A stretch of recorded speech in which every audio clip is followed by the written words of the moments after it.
2024లో జూన్‌లో మొదలైనటువంటి అల్లర్లు ఏవైతే ఉన్నాయో బంగ్లాదేశ్‌లో, ఆ అల్లర్ల ద్వారా రిజర్వేషన్ కోసం చేసినటువంటి అల్లర్లు. రిజర్వేషన్ గురించి చేసిన అల్లర్లు మరి అవి యూ టర్న్ తీసుకొని జులై నాటికి హిందువులపై దాడులు జరగడానికి మొదలయ్యాయి. జులై చివరి నాటికి. ఆగస్టు మొదలైంది. ఆగస్టు, సెప్టెంబరు మొత్తం హిందువుల్ని ఊచకోత కోసేశారు అక్కడ. దాదాపు కొన్ని వేల మందిని చేతులు కాళ్ళు కట్టేసి ఆ ప్రైవేట్ పార్ట్ ఏదైతే ఉందో మగాళ్ళది కుక్కల చేత తినిపించడం. అలాగే అమ్మాయిలు ఆ ముస్లిం మహిళలే కొంతమంది ఇలా పట్టుకొని ఆ ప్రైవేట్ పార్ట్లో మగవాళ్ళు అది దారుణంగా, అంటే మీరు అర్థం చేసుకోండి.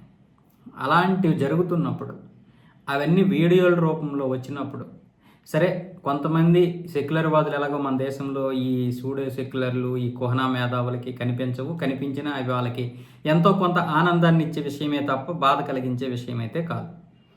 కొంతమంది మాత్రం దాని గురించి చివరికి అమెరికాకి ఇష్టం లేకపోయినా ట్రంప్ లాంటి వ్యక్తులు ఎన్నికలు ఓట్ల కోసమైనా కొంచెం మాట్లాడడం జరిగింది. జస్ట్ ఓట్ల కోసమే, అంతవరకే. అమెరికాకి అంతకుమించి ఏమి ఇది లేదు. ప్రపంచంలో మరికొన్ని దేశాలు దీని గురించి మాట్లాడడం జరిగింది, ఇది కరెక్ట్ కాదు అని. ముఖ్యంగా భారతదేశం నుంచి బయటకు వెళ్ళినటువంటి మన దేశం ఎవరైతే భారతీయులు బయట దేశాల్లో బ్రతుకుతున్నారో వాళ్ళందరూ చాలా బాధపడ్డారు. వాళ్ళందరూ అక్కడ ఉన్నటువంటి అమెరికాలో కొంతమంది సెనేటర్లతో మాట్లాడడం, మరి కొంతమంది ఇతర దేశాల్లో ఉన్నటువంటి రాజకీయ నాయకులతో మాట్లాడడం, దీని గురించి ప్రశ్నించండి, అడగండి, కనీసం మనం ఇక్కడ నుంచి మన బాధ్యతగా ఒక ప్రశ్న వేస్తే ఇలా అన్ని దేశాలు స్పందిస్తున్నాయని, కనీసం బంగ్లాదేశ్ ఆ విధంగానైనా భయపడి అక్కడ హిందువులకి రక్షణ ఇస్తుందని చాలామంది అంటే, అలా ప్రపంచాలు అయితే కొన్ని స్పందించే ప్రపంచ దేశాలు. అది ప్రపంచానికి అది ఓపెన్ సీక్రెట్, అందరికీ తెలిసినటువంటి రహస్యమే. అందరికీ తెలుసు ఆ నిజాలన్నీ. భారతదేశం బీజేపీ తప్ప ఇక్కడ ఒక్క పార్టీ కూడా ప్రశ్నించలేదు. ఈరోజు నేను మాట్లాడుతున్నాను, తెలుగుదేశం పార్టీ కావచ్చు, వైసీపీ పార్టీ కావచ్చు, డిఎంకే కావచ్చు, టీఎంసీ కావచ్చు, ఆమ్ ఆద్మీ పార్టీ కావచ్చు, ఏ పార్టీ అయినా సరే స్పందించిందా, అడిగిందా, ఏంటి దారుణాలని అడిగారా? వీళ్ళకి హిందువులు ఓట్లు కావాలి కానీ వాళ్ళ అవసరం లేదు. కనీసం బంగ్లాదేశ్ మన పక్క దేశంలో అంత జరుగుతున్నప్పుడు, ఒక నైబర్ కంట్రీలోనే జరుగుతున్నప్పుడు, మన దేశం నుంచి విడిపోయిన భూభాగంలో మన వాళ్ళు అక్కడ ఇరిక్కిపోయినప్పుడు, అంత బాధపడుతున్నప్పుడు ఎవరు అడగలేదు, అది పక్కన పెడదాం. ఇప్పుడు అక్కడ ఆ దేశ బార్డర్ సెక్యూరిటీ ఎవరైతే దళం అధిపతి ఉంటాడో అఫ్రజుద్దీన్ సిద్దికి అంట, అతడు ఈరోజు మన దళం అధినేతతో మాట్లాడాడు.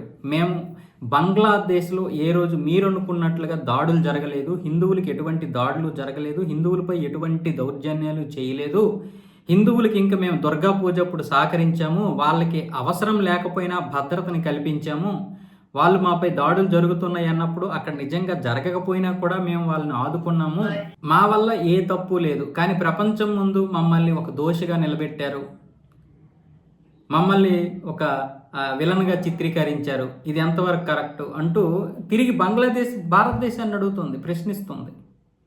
ఈరోజు భారతదేశంలో ఉన్నటువంటి హిందువులు కూడా బంగ్లాదేశ్లో జరుగుతున్న హిందువుల యొక్క ఊచకోత చూసి కళ్ళంట నీరు కార్చి బీజేపీని కూడా తిట్టారు, ఏం చేస్తున్నారు మీరని.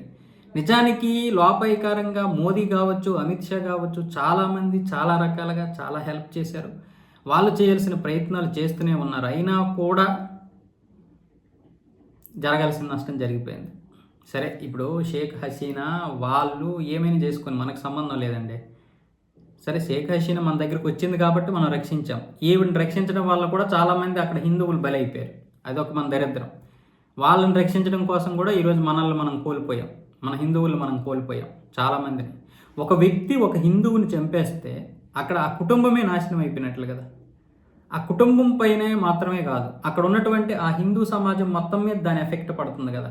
అంటే ఒక వ్యక్తిని కొడితే 100 మందిని భయపెట్టచ్చు, ఒక మనిషిని చంపితే 1000 కుటుంబాలను భయపెట్టచ్చు. అలా భయపెట్టారు అందరినీ. మరి అంత వేల మందిని చంపినప్పుడు ఎన్ని కుటుంబాలు, మొత్తం బంగ్లాదేశ్లో ఉన్నటువంటి హిందూ సమాజం మొత్తం భయపడిపోతుంది. ఇది కాకుండా ఎంతోమందిని మార్చారు, మతం మార్చారు, మనమే చూసాం, వీడియోలు చూసాం. నేను కూడా పరశురాం టాక్స్లు కూడా పెట్టాను, ఎంతమంది ఎన్ని రకాలుగా ఇది మార్చారు. కానీ ఈరోజు మళ్ళీ ఎంత బుకాయిస్తుంది బంగ్లాదేశ్. ఇంత దీనిగా బుకాయించిన అసలు మనకు చేత అవుద్దా? మన డిఎన్ఏలోనే లేదు. చైనా, బంగ్లాదేశ్, పాకిస్తాన్ ఇవన్నీ ఎంత తొందరగా ఊసరవిల్లు కంటే చాలా ఊసరవిల్లు కూడా సిగ్గుపడుతుంది వీళ్ళ ముందు. అంత చండాలం వీళ్ళు.